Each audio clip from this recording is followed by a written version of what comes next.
Breaking തിരുവനന്തപുരത്തെ custody മർദ്ദനത്തിൽ നടപടി. Bike മോഷണ കേസ് പ്രതിയെ കസ്റ്റഡിയിൽ മർദ്ദിച്ച ഫോർട്ട് പോലീസ് സ്റ്റേഷനിലെ 4 ഉദ്യോഗസ്ഥരെ സസ്പെൻഡ് ചെയ്തു. SI, ASI, 2 CPOമാർ എന്നിവർക്കെതിരെയാണ് നടപടി.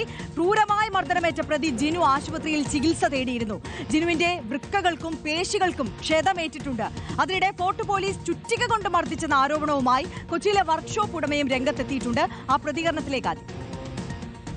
രാത്രി ഒരു 1:50 എനിക്കൊരു ഫോൺ വന്നു. ട്രൂ കോളർ അടുത്ത് സുജിമോൻ ഫോർട്ട് പോലീസ് എന്ന് പറഞ്ഞാൽ വന്നത്. ഞാൻ ഫോൺ എടുത്തപ്പോഴത്തേന് എന്നോട് പറഞ്ഞു, നീ എവിടെ ഉണ്ടോ ഇപ്പോൾ പെട്ടെന്ന് ഇവിടെ വരാമെന്ന് പറഞ്ഞു. അപ്പോൾ ഞാൻ ഇപ്പോൾ വരാമെന്ന് പറഞ്ഞു. അങ്ങനെ ഞാൻ വീടിൽ നിന്ന് ഇറങ്ങി വന്നപ്പോഴത്തേനും അവൻ തന്ന വണ്ടി എന്താണെന്ന് ചോദിച്ചു. ഞാൻ പറഞ്ഞു, ഇയാളെ എനിക്ക് അറിയാൻ പാടില്ല പറഞ്ഞു. അയാളെ കണ്ടിട്ട് പോലുമില്ല, ഞങ്ങളമ്മ പരിചയം പോലുമില്ല. പിന്നെ എങ്ങനെയാണെന്ന് ചോദിച്ചു.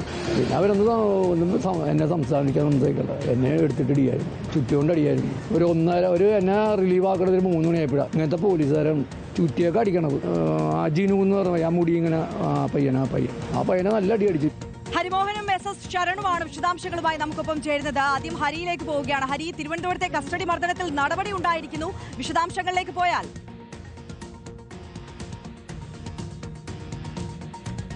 തീർച്ചയായിട്ടും നടപടി ഉണ്ടായിരിക്കുന്നു. പ്രാഥമികമായൊരു റിപ്പോർട്ട് നേരത്തെ ഫോർട്ട് ACP തയ്യാറാക്കിയിരുന്നു. ആ റിപ്പോർട്ടിന്റെ അടിസ്ഥാനത്തിൽ തിരുവനന്തപുരം സിറ്റി പോലീസ് കമ്മീഷണറാണ് 4 പോലീസ് ഉദ്യോഗസ്ഥർക്കെതിരെ നടപടി സ്വീകരിച്ചിരിക്കുന്നത്.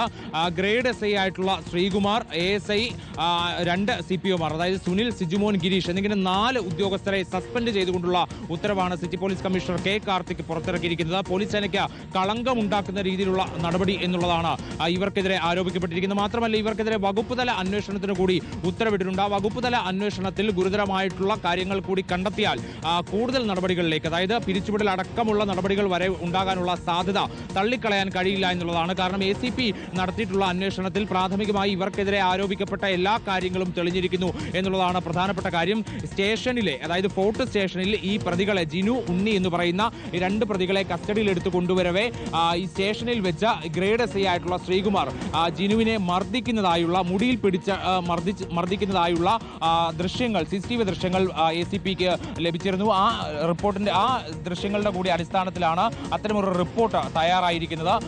അതിനു മുൻപേ ഈ ജിനുവിനെയും ഉണ്ണിയും എറണാകുളത്ത് നിന്നാണ് കസ്റ്റഡിയിലെടുക്കുന്നത്. ജിനുവിനെ എറണാകുളത്ത് നിന്ന് തിരുവനന്തപുരത്തേക്ക് കൊണ്ടുവരുന്ന വഴിയും വളരെ ക്രൂരമായിട്ട് മർദ്ദിക്കുന്നതായുള്ള ആരോപണം നേരത്തെ തന്നെ വന്നിരുന്നു. ഇതിലും ACP അന്വേഷണം നടത്തി. കൊണ്ടുവരുന്ന വഴിയും എറണാകുളത്ത് വെച്ചും മർദ്ദിച്ചു എന്നുള്ള ഈ പ്രതികളുടെ ആരോപണം അത് ശരിവെക്കുന്ന തരത്തിലുള്ള ചില കാര്യങ്ങൾ കൂടി ഇതിനോടകം ബോധ്യപ്പെട്ടിട്ടുണ്ട് എന്നുള്ളതാണ് അന്വേഷണ റിപ്പോർട്ടിൽ പറയുന്നത്. അതായത് ഈ കസ്റ്റഡിയിലെടുക്കാൻ പോയ പോലീസ് ഉദ്യോഗസ്ഥരും കസ്റ്റഡിയിൽ എടുത്തുകൊണ്ട് ഫോർട്ട് സ്റ്റേഷനിൽ കൊണ്ടുവന്നപ്പോൾ അവിടെ ഗ്രേഡ് SIയും ഇത്തരത്തിൽ 4 പോലീസ് ഉദ്യോഗസ്ഥർ 2-3 വ്യത്യസ്ത ഘട്ടങ്ങളിലായി ഈ 2 പ്രതികളെ മാറി ക്രൂരമായി മർദ്ദിച്ചു എന്നുള്ളതാണ് ഇതിനോടകം വ്യക്തമായിരിക്കുന്നത്. ഇപ്പോൾ ജിനു തിരുവനന്തപുരം മെഡിക്കൽ കോളേജ് ICUവിലാണുള്ളത്. വളരെ ശാരീരികമായി വളരെ മോശമായ അവസ്ഥയിലാണ് ജിനു ഇപ്പോൾ ഉള്ളത്. ICUവിൽ ഒരു ശസ്ത്രക്രിയയ്ക്ക് ഇതിനോടകം തന്നെ, കൈക്കൊരു ശസ്ത്രക്രിയയ്ക്ക് ഇതിനോടകം തന്നെ വിധേയനായിട്ടുണ്ട്. അതേസമയം തന്നെ വൃക്കയ്ക്ക് കാര്യമായ ക്ഷതമുണ്ട്. അതിൽ ഡയാലിസിസിന് ശ്രമിച്ചിരുന്നു. പക്ഷേ ആദ്യഘട്ടം വിജയകരമായിരുന്നില്ല എന്നുള്ളതാണ് നമുക്ക് മനസ്സിലാക്കാൻ കഴിഞ്ഞത്. അത്രത്തോളം ക്രൂരമായാണ് ജിനുവിനെ ഈ പോലീസ് ഉദ്യോഗസ്ഥർ മർദ്ദിച്ചത് എന്നുള്ളതാണ്. തടി ഉപയോഗിച്ചും ചുറ്റിക ഉപയോഗിച്ചും ഒക്കെ തന്നെ മർദ്ദിച്ചു. ഇതിനിടയ്ക്ക് ഷോക്ക് അടിപ്പിച്ചു എന്നതടക്കമുള്ള ചില ആരോപണങ്ങൾ കൂടി ഈ ജിനുവിനോടൊപ്പം ഉണ്ടായിരുന്ന ഉണ്ണിയുടെ ഭാഗത്ത് നിന്ന് പോലീസിന് ലഭിച്ചിട്ടുണ്ട്, മൊഴിയായി ലഭിച്ചിട്ടുണ്ട്. ആ കാര്യങ്ങളിൽ ഒരു സ്ഥിരീകരണം ഇനി വരേണ്ടതുണ്ട്. എന്തായാലും മജിസ്ട്രേറ്റ് ആശുപത്രിയിൽ എത്തിക്കൊണ്ട് ഇന്നലെ തന്നെ മൊഴി രേഖപ്പെടുത്തിയിട്ടുണ്ട്. അതിൽ ജിനുവിന്റെ മൊഴി രേഖപ്പെടുത്തിയിരിക്കുന്നത് മരണമൊഴിയായാണ്. കാരണം അത്രത്തോളം ഗുരുതരാവസ്ഥയിലായിരുന്നു ജിനു എന്നുള്ളത് കൊണ്ടാണ് അത് മരണമൊഴിയായി രേഖപ്പെടുത്തിയത്. ഇനിയിപ്പോൾ ജിനുവിന്റെ ആരോഗ്യാവസ്ഥ ഭേദമാകുന്ന മുറയ്ക്കായിരിക്കും ബാക്കിയുള്ള നടപടികളിലേക്ക്, തുടർ നടപടികളിലേക്ക് കടക്കുക. പക്ഷേ എന്തായാലും ഒരു കാര്യം ഉറപ്പായിരിക്കുന്നു, ഈ 4 പോലീസ് ഉദ്യോഗസ്ഥർക്കെതിരെ സസ്പെൻഷൻ നടപടിയിൽ മാത്രം കാര്യങ്ങൾ ഒതുങ്ങില്ല എന്നുള്ളത്. ആര്യ, ഹരിമോഹനാണ് തിരുവനന്തപുരത്ത് നിന്ന് വിവരങ്ങൾ നൽകിയത്. ഹരിമോഹൻ സൂചിപ്പിച്ചതുപോലെ തന്നെ സമാനതകളില്ലാത്ത ക്രൂരതയാണ് ആ യുവാക്കൾ നേരിട്ടത് എന്നുള്ളതാണ് നമുക്ക് ആ റിപ്പോർട്ടിന്റെ അടിസ്ഥാനത്തിൽ ആ യുവാവിന്റെ ഇപ്പോഴത്തെ ശാരീരിക അവസ്ഥ മനസ്സിലാക്കുമ്പോൾ അറിയാൻ കഴിയുന്നത്.